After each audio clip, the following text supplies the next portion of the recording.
जय हिंद दोस्तों। आज मैं आपको मेजर शैतान सिंह जी की कहानी सुनाऊंगा। शैतान सिंह जी भाटी, इनका जन्म दिसंबर 1924 में हुआ था जोधपुर में। शैतान सिंह जी के पिताजी भी मिलिट्री ऑफिसर थे ब्रिटिश आर्मी में, तो इनका भी रुझान एक तरह से आरंभ से ही आर्मी में जाने की इच्छा थी। 1947 में इन्होंने ग्रेजुएशन किया और 1949 में जोधपुर राज्य की सेना में भर्ती हो गए। उसके बाद जब जोधपुर राज्य भारत में विलय हुआ तो जोधपुर राज्य की सेना भी भारतीय सेना में विलय हो गई। धीरे धीरे इनका प्रमोशन होके ये मेजर शैतान सिंह हो गए। 49 के बाद इनको जहां जहां मौका मिला वहां पे इन्होंने भाग लिया, परंतु खास लड़ाई जो थी वो 62 की थी, चीन के साथ जब युद्ध हुआ था। इनकी पलटन को चुशूल एरिया में लद्दाख में पोस्ट किया गया जब 62 में लड़ाई हुई थी चीन के साथ। मेजर शैतान सिंह कुमाऊं रेजिमेंट के हिस्से में थे। क्योंकि ये मेजर हो चुके थे तो कुमाऊं रेजिमेंट की पूरे सैनिकों की कमान इनके हाथ में थी। क्योंकि ये रेजिमेंट बेसिकली हरियाणा की थी, हरियाणा के जितने सैनिक थे उस समय उन्होंने बर्फीली चोटियों में कहीं भी उनको मौका नहीं मिला था लड़ाई करने का। ये उनका पहला अवसर था कि बर्फीली जगहों में जाके वो लड़ाई करें। चुशूल काफ़ी ऊंचाई पे है, जो आज का LAC होता है, लाइन ऑफ एक्चुअल कंट्रोल, जो 62 के युद्ध के बाद चीनियों ने जो एरिया ऑक्युपाई कर लिया, वहां से जो एक लाइन खींची गई उसका नाम बोलते हैं लाइन ऑफ एक्चुअल कंट्रोल। तो चुशूल जो था वो लाइन ऑफ एक्चुअल कंट्रोल, जो so called line of actual control, उससे बस काफी दूर नहीं था, थोड़ा सा ही दूर हुआ करता था। इनकी मदद करने के लिए वहां पे अहिर रेजिमेंट को भी भेजा गया और अहिर रेजिमेंट के जो जवान थे वो उसी समय ट्रेनिंग होके निकले थे, तो उनके पास कोई भी एक्सपीरियंस नहीं था। मेजर शैतान सिंह जी की जो पलटन थी और साथ में ये जो अहिर रेजिमेंट के जो लोग आ गए थे, दोनों मिला के 120 सैनिक थे और ये 120 सैनिक जो थे ये मेजर शैतान सिंह जी की कमान में थे। वहां चुशूल से इनको रेजांगला भेजा गया। रेजांगला की पोस्ट के ऊपर इनको चीनियों से युद्ध करना था। चीनियों ने हजारों में रेजांगला पोस्ट के ऊपर हमला कर दिया। हमारे सैनिक 120 और चीनी हजारों में। मेजर शैतान सिंह जी ने अपने पीछे जो कमांड पोस्ट थी उनसे मदद मांगी कि हमको और सैनिक चाहिए, लेकिन पीछे की जो कमांड पोस्ट थी उन्होंने अपनी असमर्थता दिखा दी कि और सैनिक अब नहीं हैं, आप लोग वहां से वापस आ जाओ। मेजर शैतान सिंह जी ने अपने सारे लोगों के साथ बुला के एक मीटिंग करी। बोले देखो, हम लोगों को वापस बुलाया जा रहा है, बोलो क्या करना है। आप विश्वास नहीं करोगे, हर एक जवान ने कहा हम वापस नहीं जाएंगे, लड़ेंगे। मेजर शैतान सिंह जी ने डिसीजन लिया, हम वापस नहीं जाएंगे और चीनियों का मुकाबला करेंगे। 18 नवंबर का दिन था। सुबह 3:30 बजे चीनियों ने हमला कर दिया। मेजर शैतान सिंह जी ने अपने सैनिकों को कहा, लड़ो, इन पे हमला बोल दो। चीनियों के पास आधुनिक हथियार, गोला बारूद, हमारे पास कोई भी आधुनिक हथियार नहीं। दूसरे विश्व युद्ध में जो राइफल्स काम में ली गई थी 303, केवल हमारे सैनिकों के पास वही राइफल्स थी। गोला बारूद भी जो था वो लिमिटेड क्वांटिटी में था, क्योंकि सच्चाई ये थी कि 62 के युद्ध के लिए हमारी सेना पूरी तरह से तैयार नहीं थी। सर्दी के लिए कपड़े नहीं थे, भीषण ठंड हो रही थी, उंगलियां जब गई थीं और उन्हीं उंगलियों से हमको राइफल्स को लोड करना, शूट करना, लोड करना, शूट करना, शूट करने के लिए ट्रिगर दबाना बहुत आसान नहीं था हमारे सैनिकों के लिए। जमी हुई थी एकदम उंगलियां। आप देख लो, 5000 फीट के ऊपर रात को 3:30 बजे किस तरह का माहौल रहा होगा। उसके बावजूद हमारे सैनिक डटे रहे, हौसला पूरे जोश में था और लड़ते रहे। भारतीय सैनिक कम थे, जैसे मैंने आपको बताया 120 और उधर हजारों में, परंतु भारतीय सैनिकों ने सैकड़ों में चीनियों की लाशें बिछा दी, सैकड़ों में चीनियों की लाशें बिछा दी।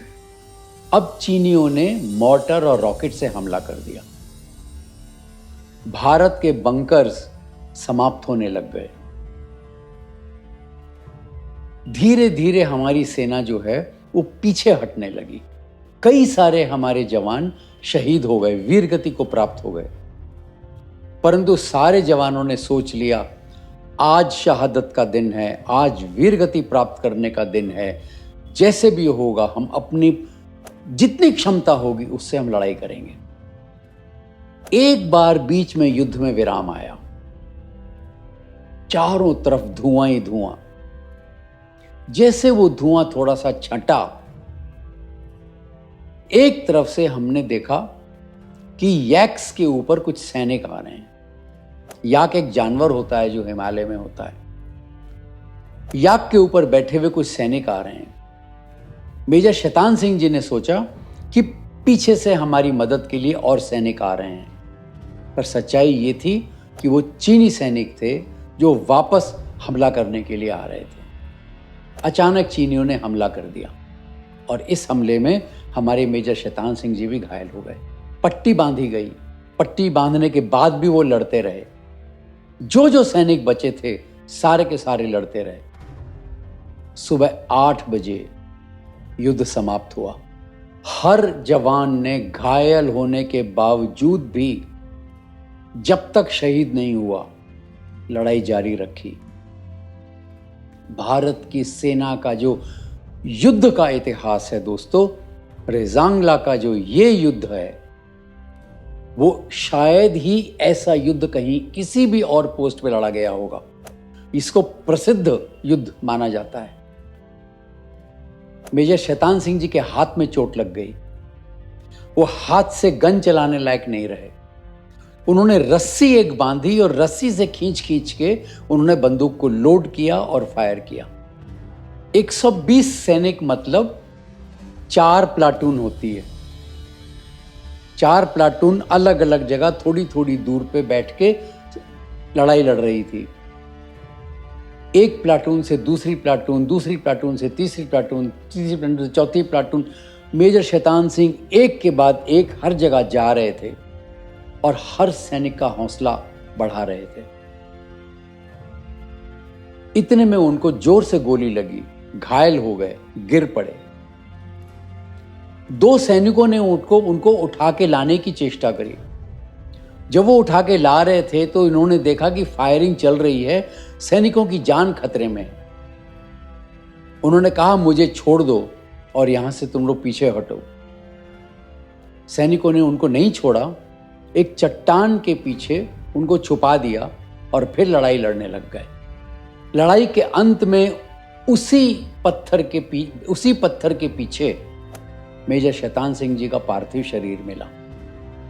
जिस समय वो मिले उस समय भी उनके हाथ में बंदूक थी, उनका हाथ ट्रिगर के ऊपर था और शिथिल होकर भी आप देखो उनके हाथों ने बंदूक नहीं छोड़ी।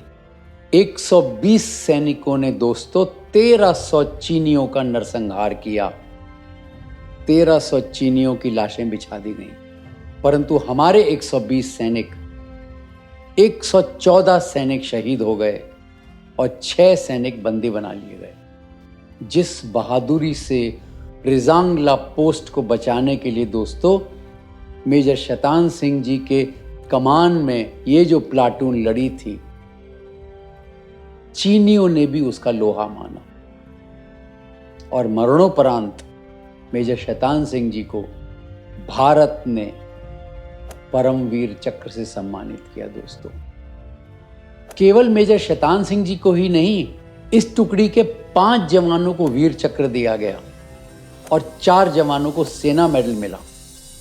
इसी युद्ध के शौर्य को देखते हुए लता मंगेशकर जी ने वो गाना गाया था, ऐ मेरे वतन के लोग। 4 लाइन सुनाता हूं आपको।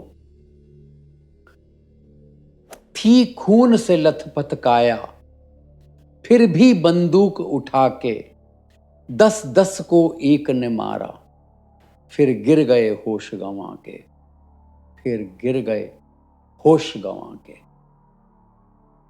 तो दोस्तों, ये थी कहानी रेजांगला के युद्ध की, मेजर शैतान सिंह जी की शौर्य गाथा। आशा है आपको अच्छी लगी। यदि हां तो आप प्लीज लाइक अवश्य कीजिएगा, हम सबको प्रेरणा मिलती है। अपने दोस्तों से, अपने परिवारजनों से साझा अवश्य कीजिएगा। जितने लोग भारत की गौरव को पढ़ें, सुने, देखें, उनके मन में भी भारत की फौज के लिए और भारत के लिए, मेरे भारत के लिए, आपके भारत के लिए गौरव और सम्मान बढ़ेगा। तो जय हिंद दोस्तों, अब मिलते हैं अगले एपिसोड में। जय हिंद।